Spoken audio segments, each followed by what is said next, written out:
at the top of the hour, so I'm going to have us dive right on in, and there's real reasons why we brought these two great people back. But welcome to the Bridge Club. For those of you who haven't been here before, my name is Catherine Haskins, and I am one of the co-founders. The other one's going to jump in here in a minute. We are recording this. You all know that because you had to click in to indicate so, but this will be recorded and will be posted on our website as well as Vimeo so that anyone in the profession can see it. And we'll go through a few more other things, but we'd love to see your faces if we can. Makes this conversation even better. So we'll turn it over to Brenda. Yeah, so, and we want to say thank you very much to our friends at Banfield Pet Hospital for coming back again for another really terrific conversation. We had Lisa Stewart-Brown, raise your hand, Lisa, and Dr. Kris Piland-Rice. Hey, hi guys. Good. First, and we had a really great discussion then talking about the Ask, Assess, Support, Know that Banfield rolled out earlier this year, and that's available to every veterinary practice for no cost at all. So we got a bunch of people together and talked about that fantastic program. And while we were doing that, we talked a lot about the need to continuously check in on each other right now while things are changing on a real regular basis. So because of that, we are fortunate to have Lisa and Dr. Kris back here with us again. I mean, and Lisa, talk with us a little bit. It's fascinating to me, the impact the pandemic is having on people emotionally, and you know that better than anybody else. So tell us a little bit about what you're seeing. Well, thank you, Brenda. I think the situation is very different for everyone, depending on whether they're going to work as essential workers, whether they're shelter in place, whether they have little kids, whether they have elderly folks they're really concerned about and are at some care facilities. I mean, the range is huge. And for me, as a licensed clinical social worker, I think two things are super important that have been instrumental in managing this from a mental health standpoint. One is to recognize we're all in this crisis, right? None of us are exempt. And even though perhaps I'm not in healthcare in the emergency rooms, I still am impacted, and to not discount my experience. The second is that the way that I think it's important for us to frame this is that we're all going through grief in this pandemic. And there are moments of, missed opportunities, missed birthdays, events that were going to happen, big, small, our colleagues, our freedoms. There's just exponential grief that comes daily. And why I think that's important, because we know pretty much the stages of grief, right? We've got some anger, sadness, denial, acceptance, bargaining, all of that. And so why that's important is because I can shift as a human moment to moment from feeling, okay, I got this, to absolute anger or needing to just pull away from everyone and, binge on Netflix for a while.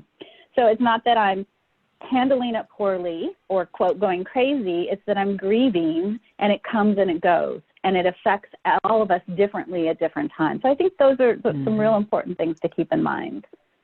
Absolutely. Yeah. So now that we've kind of set the conversation up, normally those of you who've been to a Bridge Club before know that we always begin and end every conversation with a toast.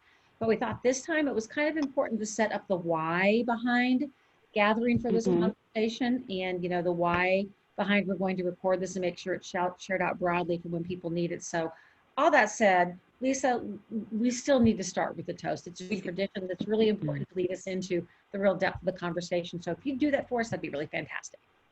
We can. And today I chose a toast that really resonated with me around this concept of we're all grieving.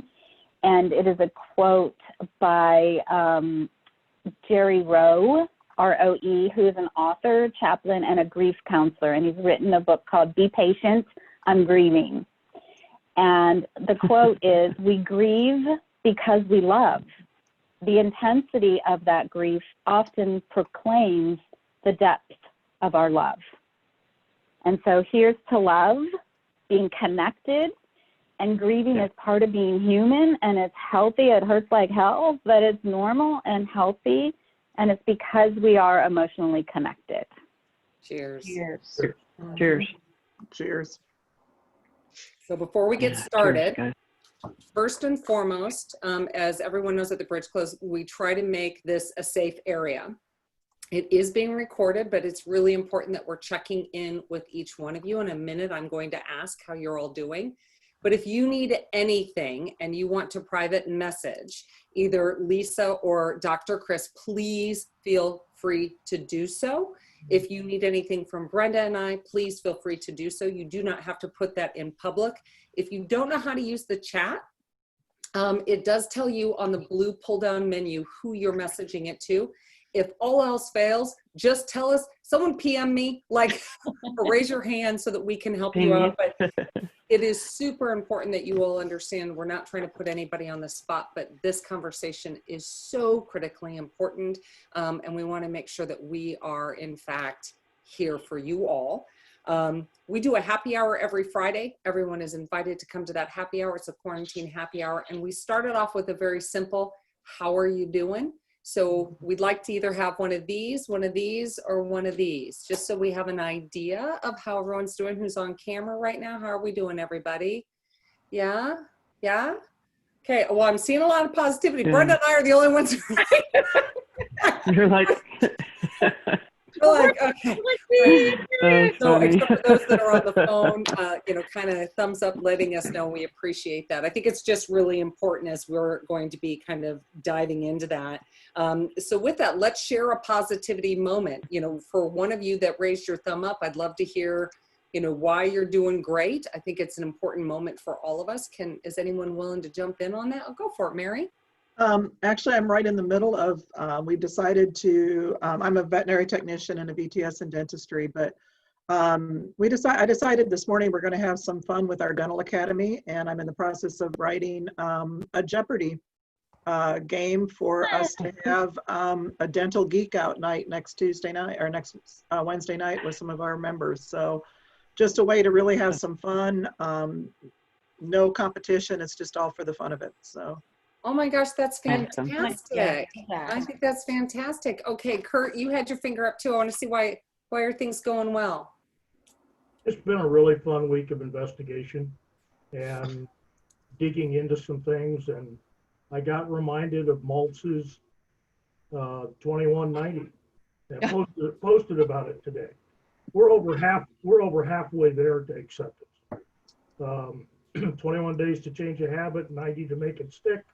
And for many of us who work at home alone, like myself, this has not been a terrible disruption, but it is showing up now in the way people are communicating back, that they're accepting where they are, they're getting into the flow of it, they're understanding that this is absolutely necessary. And all biosecurity come across from Washington, which was wonderful. Very, very nice. That's Very good. nice. Anyone else want to jump in and provide? Go for it, Deb. You got to unmute. Yep.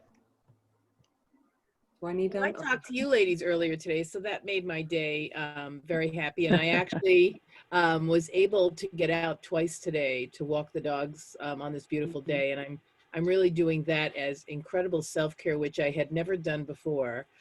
But now that we're in this situation, I schedule them in. I schedule in 2 1-hour walks a day, and unless I absolutely positively cannot. I love that.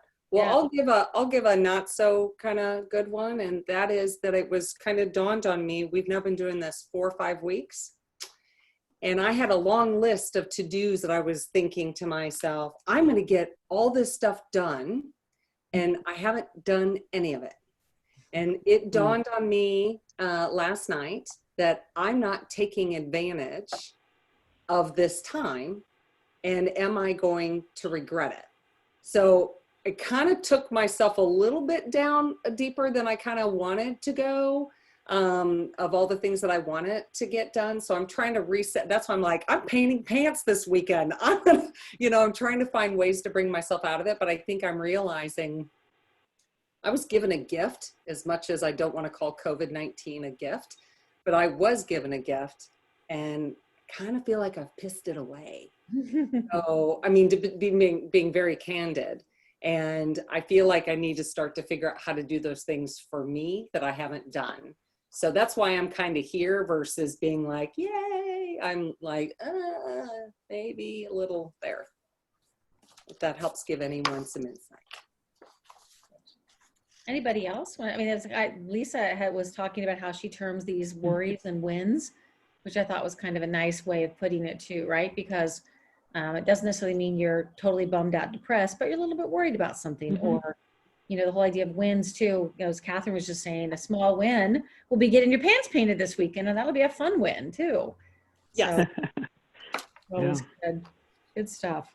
So, you know, Dr. Kris and Lisa, anything you want to add to the conversation here, the normalcy of anything you've heard or not before we move on? Yeah, I think, you know, it's really cool to see how people are thinking in different ways and taking advantage of this brain space to get really creative.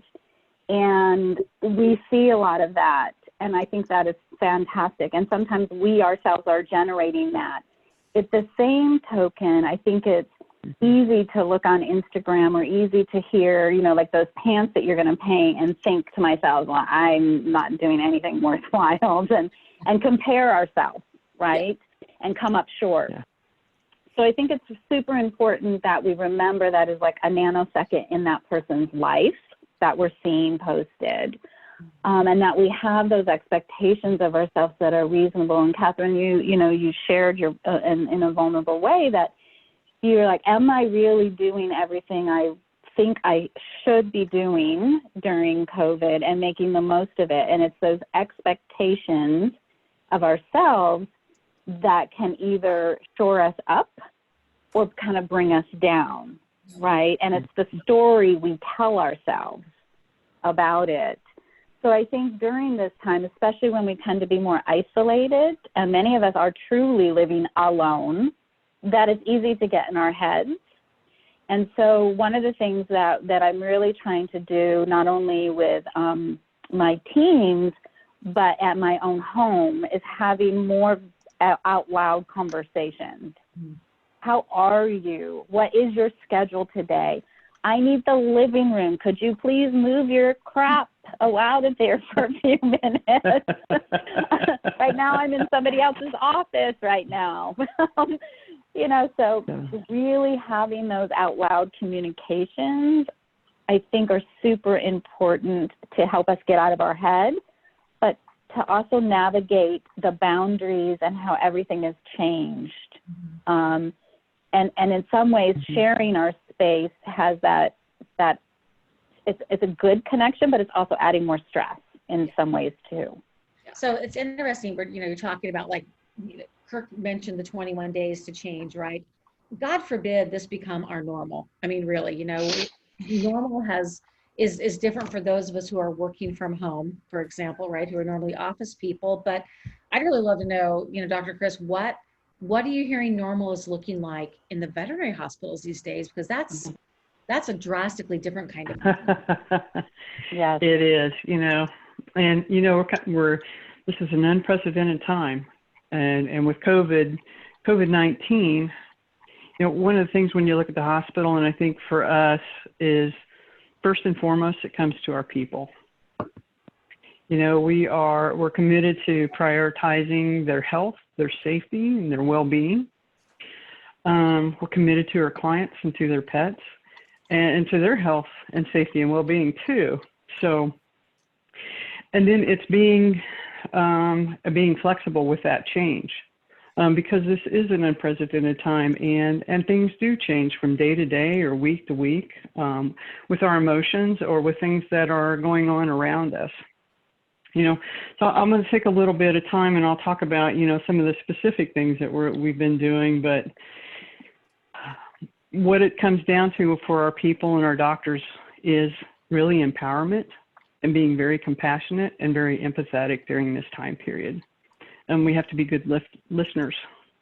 So our leaders, and even myself, we empower ourselves to provide the support each one of our associates needs during that time period. So we've created some programs, or put some programs in place that allow us to be flexible with our people and help meet their needs, because they can be very unique to that individual person. And we want to have that flexibility to do that.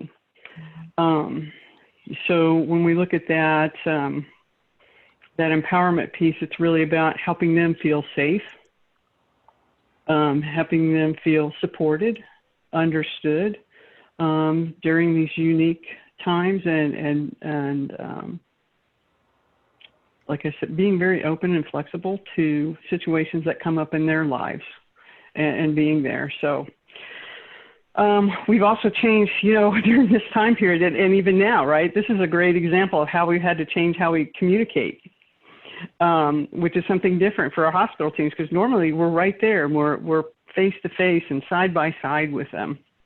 And so in this new normal, we had to be really creative about ways of connecting with our people. So we do FaceTime, we do feedbacks, so we can get that real-time feedback from them, and they can see our faces and we can see theirs, because I think there's something about that face-to-face connection. So many nonverbals. As you can see, I talk with my hands. A lot of our nonverbals say a lot about how we express compassion and empathy. You can't do that over an email. Yeah.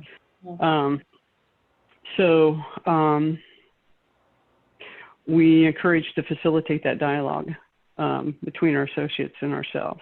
Yeah, I see, Catherine, you got your hand up. Well, because you told us a really cool story, and I'm hoping you're going to share it about the music, and I don't have it, and I meant to get it. Oh, about some music? I know. It's really, even during our touch bases with them, I want to know things that are engaging them and making them happy, and how are they dealing with stress within the hospital. So there was one story where, and I think it actually is on Instagram, where the associates play Jolene, and whenever Jolene comes on, they all rush to the sinks and they start washing their hands to that song until that song's over. And they just have so much fun with it during the course of the day. So, it's little things like that they're doing with each other that bring the smile to their face, help reduce the stress. I think really brings them together as a team as well. And it makes me smile too, because I love seeing them being that creative in the hospital. So really that was the story you were talking about, right? But I see Lisa wants to jump in here, so we'll let Lisa jump in.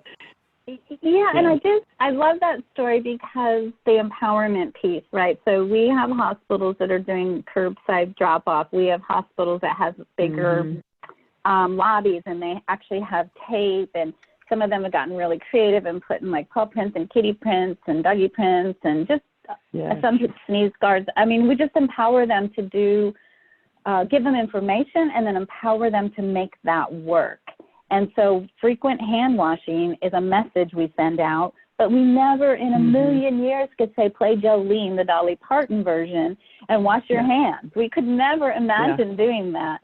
And yet they just come up with it in really creative ways. And what I love is like what works in one hospital and one culture will not work in another hospital. We've got non-dancing hospitals, and they come up with other things. They all have, certain characters on their face mask that day, or just really interesting ways to embrace the change and empower them to really make those smart decisions. Because even in human healthcare right now, the protocols and the standard ways of delivering quality medicine do not work. And so in vet medicine, the same is true. How do you have really good quality medicine with a drop-off and a conversation over the phone?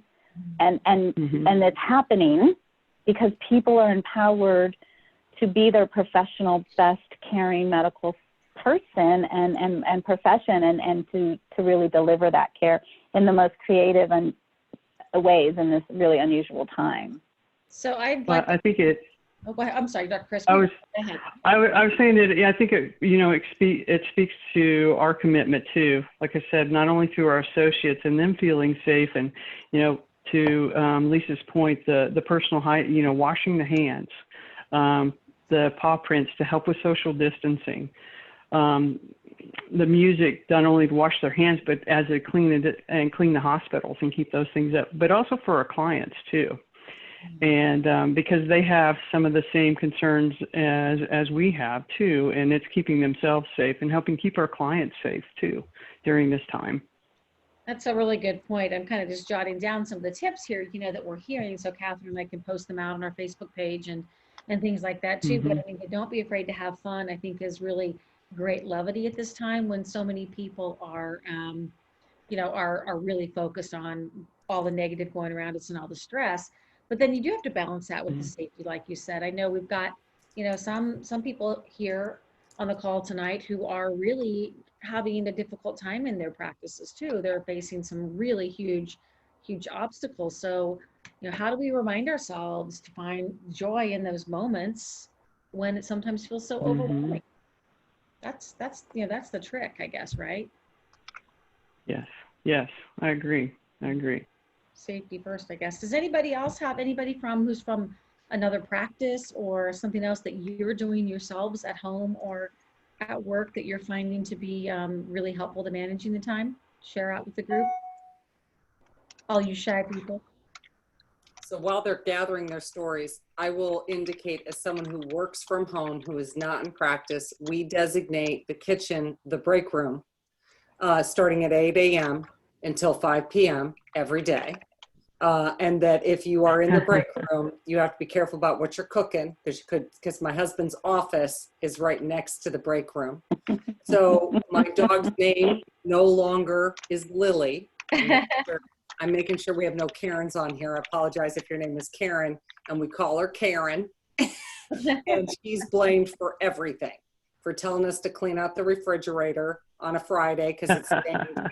So we have tried to find a way to add humor into what we were used to in our office environment and bring it in as a means to kind of create some sense of normalcy. It's a little demented, I'm not gonna lie, because I think we've now confused my dog between what is her name. Is it Karen? Is it Lily? She doesn't know. She'll bark at anything though, right? It's all good. But I am curious, like Marty, in your practice, have you guys done things to kind of keep that morale up specifically in yours? I'm just curious. Don't mean to call you out, Marty. Not anything that I could really put a finger on. Yeah. We're just. Marty, how has it changed your practice? How is it impacting your work? It's changed it quite a bit. We've had to cut out all the routine care. So we've had to furlough 5 employees and cut back hours on others. We've changed the cleaning techniques. We've changed some other things.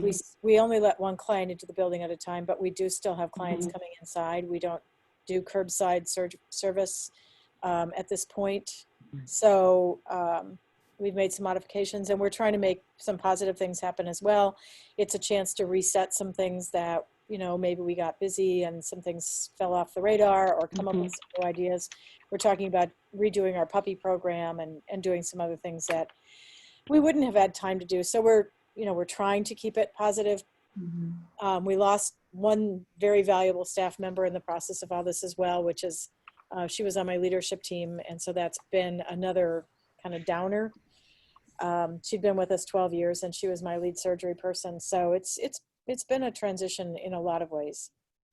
So I think this might be kind of a nice segue to a question that I would really like to have Lisa weigh in on a little bit. And like, how do we, the title of this conversation is really staying okay, right? In a new normal when the world's really being redefined before our very eyes. So how do we do that when some days we're like, yeah, I got this, it's going well. Other days are just so hard. Yeah, and I think that's, why it's helpful for me to frame it in grief, because, when I think back about losing, a love, it makes so much sense. And really giving grace is super important to myself and to others. And really calling out, how am I doing today? And how are you doing today? Is today one of those days where you feel like I'm going to take advantage of this time and I'm going to create that puppy program or create that new dentist Jeopardy game and I'm really all in? Or is it a day I'm barely scraping by, getting the minimum deliverables, and I can't wait to get in bed with Netflix? Because we're going to have each of those days and days like that, and being okay to proclaim it and do what we need to take care of ourselves. I heard, some self-care tips. And for the one woman that, I'm sorry, I forgot your name, is it Mary? Deborah. 2 walks a day. And that is really then, sort of your grounding and your saving grace. And so finding what those truly are, not what other people's are or what other people say they should be, but what really brings it home for you. For me personally, I'm a colorer. I got really into unicorns for a while, moved to reptiles, lost interest quickly. Now I'm learned to crochet, of all things. Not good at it, but it's keeping me busy and it's helping me feel grounded. And that will change. Yeah. I that's one of the questions I ask when I call some of our doctors or our team members. It's like, what are you doing to kind of help relieve the stress or take your mind to a different place? And so some of them have come up with Legos. They've gotten into gardening. I hear a lot about gardening and outside stuff now because it seems like Home Depot and Lowe's are like an easy place to go right now to do all that outdoor stuff. Fishing, Netflix. And I think one thing that's really spoken to me as I've done more of the virtual huddles with my teams, because I really miss my people, is that it's seeing them come together. So to Lisa's point, seeing them talk about, where they have a down day, they seem to find that person that's the pick-me-up. Or turns around and comes up with the program that Marty was talking, or was it Marty or Mary that was talking about with the dentistry, Jeopardy? They had an Easter egg hunt this past Monday, and hid like little prizes inside the eggs in the hospital. So, it was just a little something to bring something a little special to the team and bring them together. And that's some things that I've really noticed this last 3 weeks, and how quite proud I am of our people and our leaders and their tenacity during this time period, and, taking care of them, working on taking care of themselves, reaching out if they need help, because we still have that counseling and that line of safety for them, and someone to talk to. If they need someone to talk to, we're still there. We have a long list of resources, and I think rather than put it in the chat, because it would be like a really long in the chat, we'll email that out to everybody too. A variety of things, from helping your clients deal with it, deal with grief, or dealing with it yourself. Some of the resources you can link to. So we'll email that out to everybody after the conversation tonight too, for some different ideas. Yes, Catherine. Brenda, I just wanted to jump in and share two other things real quickly. Is that, the EAP, or the Employee Assistance Program, which is some folks have. If not, insurance covers counseling sessions. In counseling sessions, to sort of wrap our brains around what this new normal is and how to navigate, for example, extended periods of trying to work with no childcare, whether you're going to work or not. That is going to just tax the heck out of a family system. The financial strain that everybody is experiencing, and some more than others, and wrapping our brains around that and coming up with a strategy, a problem solving. That's what a counselor can really help you do. The other piece is, like Kirk was saying, he's doing this, self-improvement and really figuring out what it is that, you know, is important to you that you want to address. And there are a lot of programs out there that are self-improvement, either through an EAP, or a lot of places are opening up free online. That really is an opportunity to not necessarily improve, but just really maintain that emotional health. It's just like the gyms are opening up the virtual exercise classes. Mental health, you know, wellness, there's meditations and cognitive behavioral programs and things like that online. So consider using some of those right now, because our normal coping skills, our bag of tricks, if you will, it's not enough for what we're going through. It's not. We've got to build new tricks. So we're in for a marathon, right? Not a sprint this trip. Yeah. Well, let's talk about the marathon, because this is interesting. So people may, I'm going to just put my name on it, that I'm that person. I see today as a day of hope, because I see today going, okay, we're supposed to be unveiling like what, you know, we're going to do to go back to work, knowing full well that it's up to the states, right? So my first question, and it's actually a two-parter, but the first question is, how do you deal with these moments where you think, which we all know I'm going to come out of this not getting what I want, meaning I think he's going to give us an end date and everyone's going to go, yes, that's the end date. And that doesn't happen. How do we deal with that and still be okay? And then secondarily, I am worried when everything goes back to normal, that the expectations of the workload we've had, the expectations of how we've been performing, and let's be honest, in my mind, everyone has overperformed and really shown hard work. And that's going to be translated. Now you have to commute to your office to do that. And so it's kind of twofold. Sorry, that was a lot. Do you want me to take that, Catherine, to start? Or go, you and Kris, dive in. Anybody? All right. Well, I'll just start again. I think, not to say the same thing over and over, but it does fit when we're getting information and we have this expectation that somebody's going to tell us that magic date, and then it's all going to be okay at that date. That's our own expectation. So we have control over that, and we can readjust that into reality, and based on good information. Nobody can tell us. Nobody really knows. This is best information right now, and it's all going to change. So if we think what that translates into, it's like being really flexible, right? You're in a boat, bend your knees, right? So you don't fall out. Just bend those knees. It's going to get bumpy, and we don't know where it's coming from. So if we prepare ourselves with that, I think we're better prepared. And the second part of your question, I think, is like when we head back to, quote, normal, is again, those boundaries change. Everything has to readjust.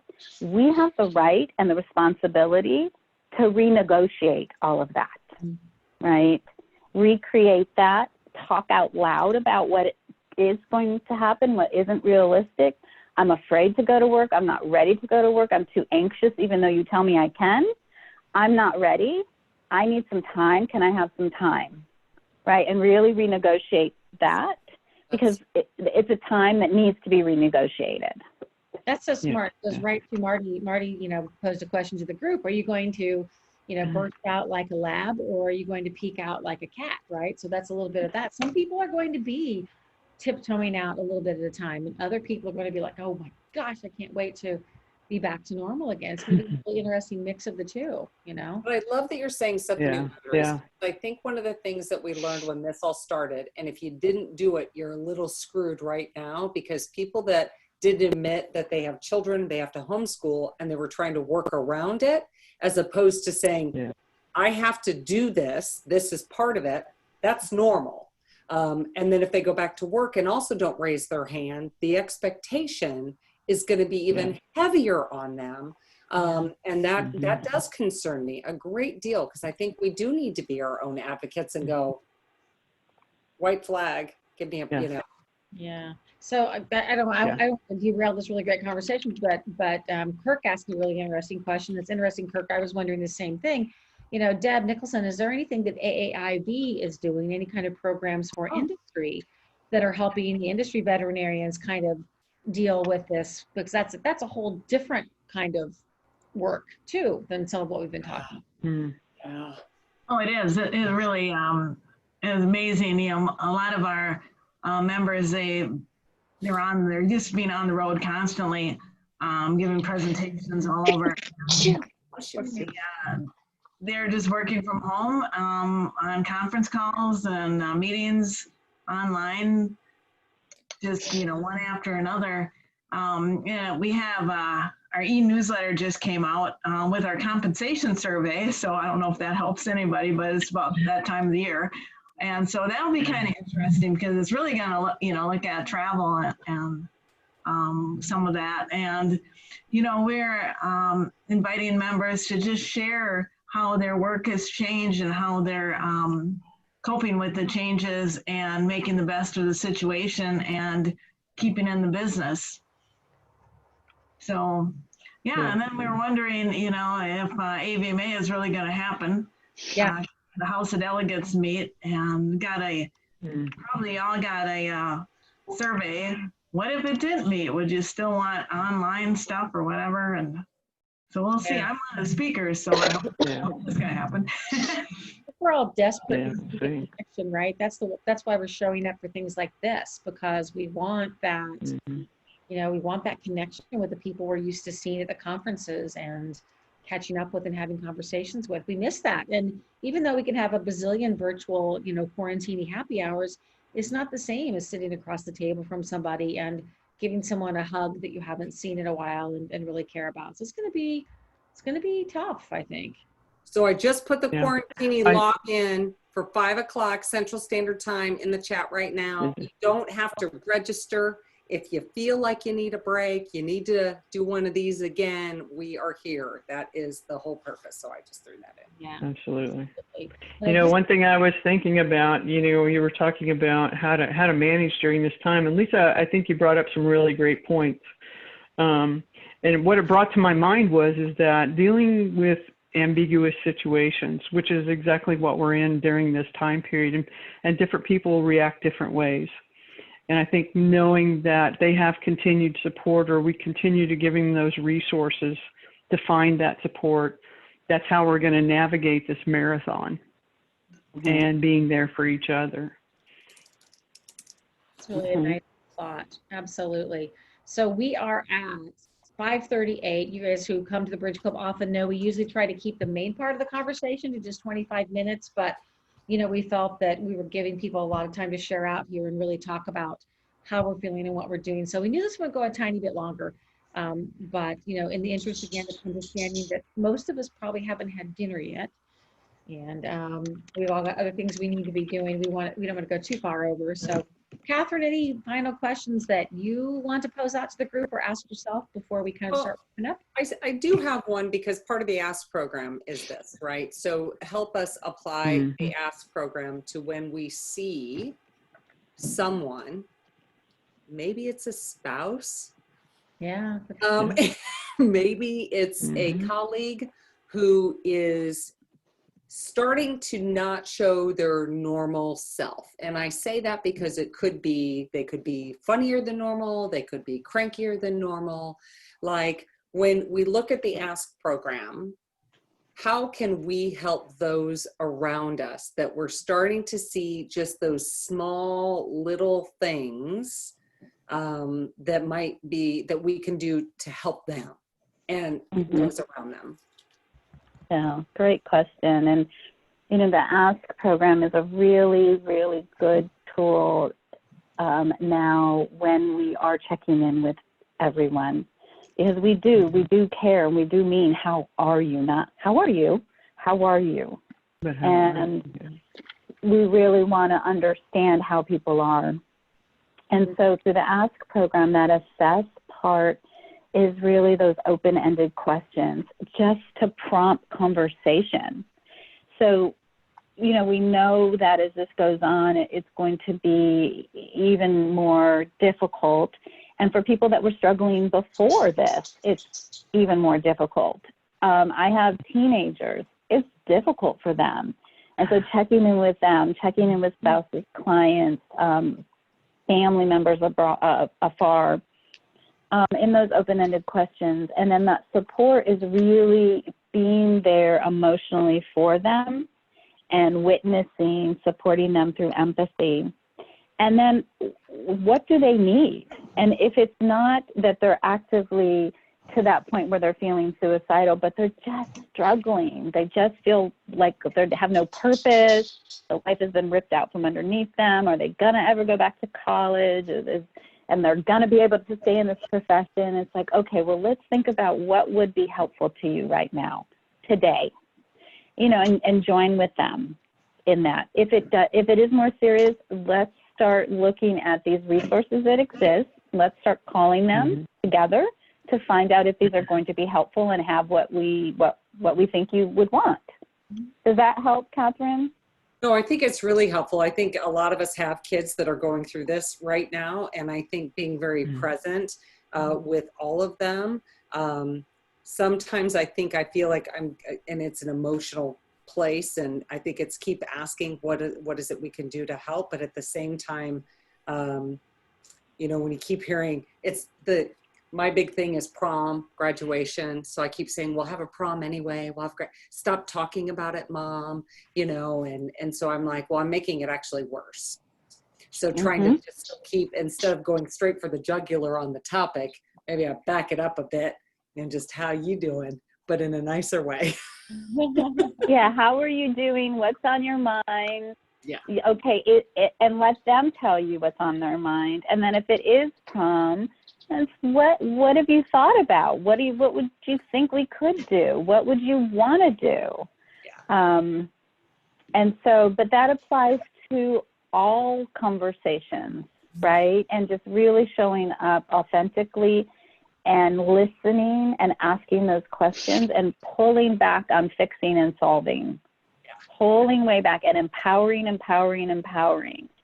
And it's amazing what our kids will come up with what our doctors and nurses will come up with, what our spouses will come up with, cooking dinner while Mary, you know, has a happy hour. I mean, hey, you know, it's funny when we empower people, what they can come. Kirk's in 21 days gonna, you know, I don't know, come up with a great vaccine against something. I'm not sure what. Maybe COVID.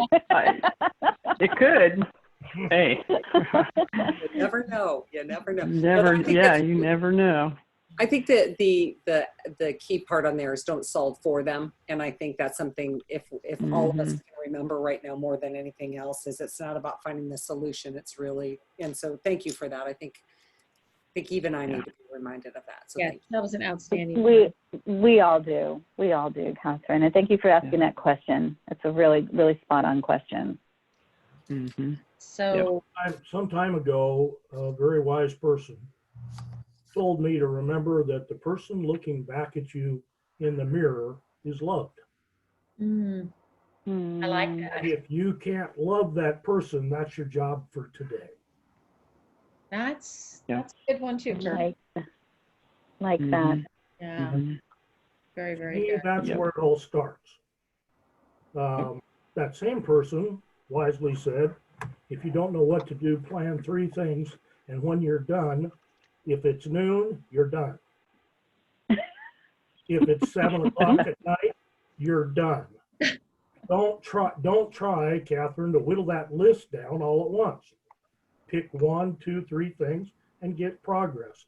And I think that's something that I've learned doing Animal Health Digest.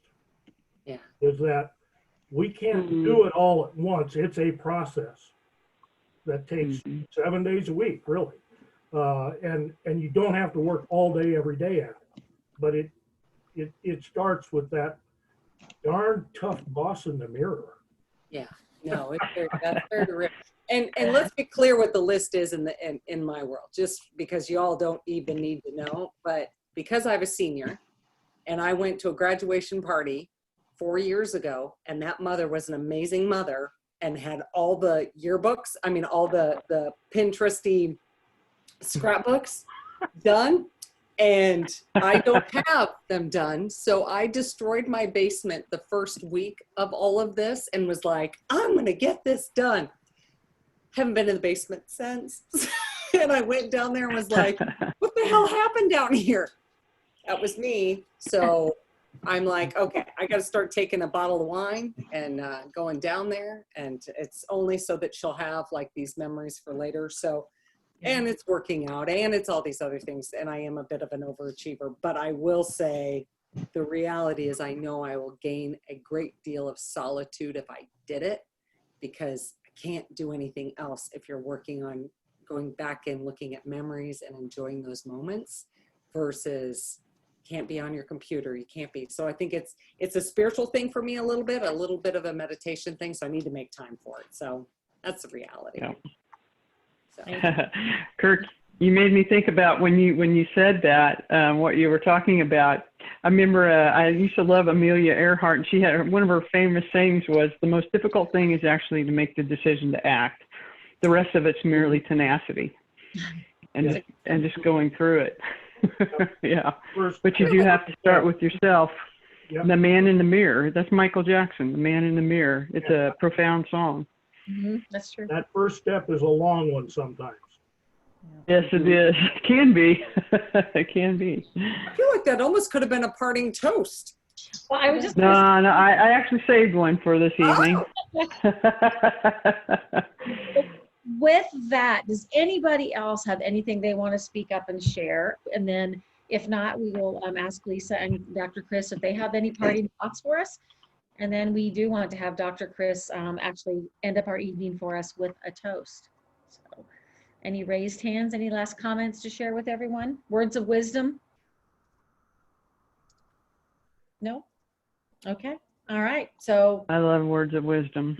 yeah, we need them now more than ever, right? So Lisa, why don't you give us some parting thoughts on your part? And then Kris will end with you. Parting thoughts. Be brave. Say what's on your mind, what's in your heart. Chances are really, really good somebody else needs to hear what you have to say. Very good. Yeah. Thank you. Yeah. All right, Dr. Kris, you're wrapping us up. Boy, I tell you what, this was I put some thought into this one, but I think tonight, you know, when I see groups of people come together like we are, I see my teams coming together as people and working together to come through this.